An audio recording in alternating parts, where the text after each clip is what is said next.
বারবার আইন শৃঙ্খলা পরিস্থিতি ফিরিয়ে আনার কথা বলা হলেও আদৌ কি তা ফিরছে? বাংলাদেশের এক মহিলার বিবৃতি শুনলেই সে কথা বোঝা যায়। এই একটি সাক্ষাৎকার ভাইরাল হয়েছে সোশ্যাল মিডিয়ায়, যেখানে দেখা যাচ্ছে যে বাংলাদেশের এক মহিলা মিডিয়ার সামনে ইন্টারভিউ দিচ্ছেন।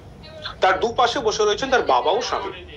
এই মহিলার অভিযোগ, তার বাড়িতে বিএনপির নাম করে হামলা চালিয়েছে আওয়ামী লীগের ডাকাতরা।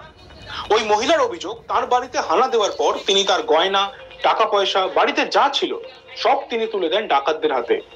কিন্তু সবকিছু দেওয়ার পরেও ডাকাতদের চাহিদা মোটেও দমেনি। তারা দাবি করতে থাকে যে বাড়িতে আরো কিছু টাকা, গয়না যদি লুকানো থাকে সেগুলিও তাদের হাতে তুলে দিতে হবে।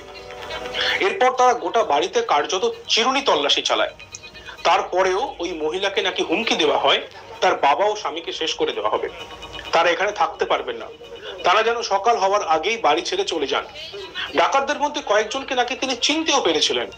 কি বলেছিলেন ওই মহিলা, আসুন শুনে নিন।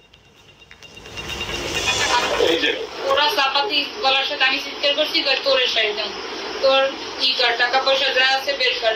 এবার টাকা পয়সা যা ছিল দিছি, সোনার এই কানে গড়ি ছিল তাও দিছি, যা ছিল এমনি দিছি, তার আরো লাগবে, এত হইবে না, আরো আছে। তো আমাকে আর নাই ভাই, এই তো এই ঘর উঠেছি, না আরো আছে, তুই কি বেশি, তোর খবর আছে।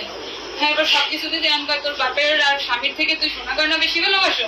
হ্যাঁ, তুই ভালোবাসো না? হাগো তুই যেতাছো না, সব দিছে। আমি আর তো নাই, সব ঘর দিয়ে দিয়েছে। এবার তন্ন নিজেরাও তন্ন করছে, তন্ন করে আমি সব দেখেন কোথাও আর নাই, যা আসলে সব দিয়েছি সব। তারপর আমাদের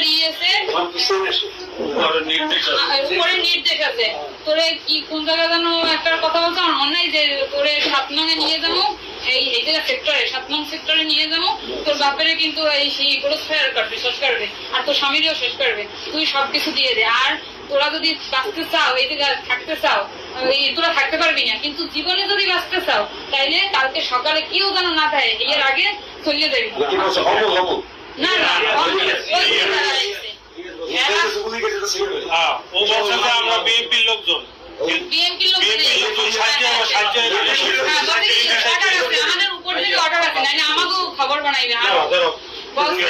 কিন্তু অরিজিনালি তারা বিএনপির লোক না, আওয়ামী লীগের লোক, আমরা জানি না। কিন্তু বলছে অর্ডার আছে আমাদের উপর থেকে, বলছে আমাদের উপর থেকে অর্ডার আছে, তোর বাপেরে শেষ করে যেতে হবে। তাই তোর কি জিনিসপত্র, তাই তোরা যদি বাঁচতে চাও জানে সকালে কারো কাছে বলবি না। আর এই মালপত্র অনেক আরো আউল হয়েছে, আমার হাতে আবার কিছু কিছু গুছো হয়েছে আমার কাছে, গুছো, আর কারো কাছে বলবি না।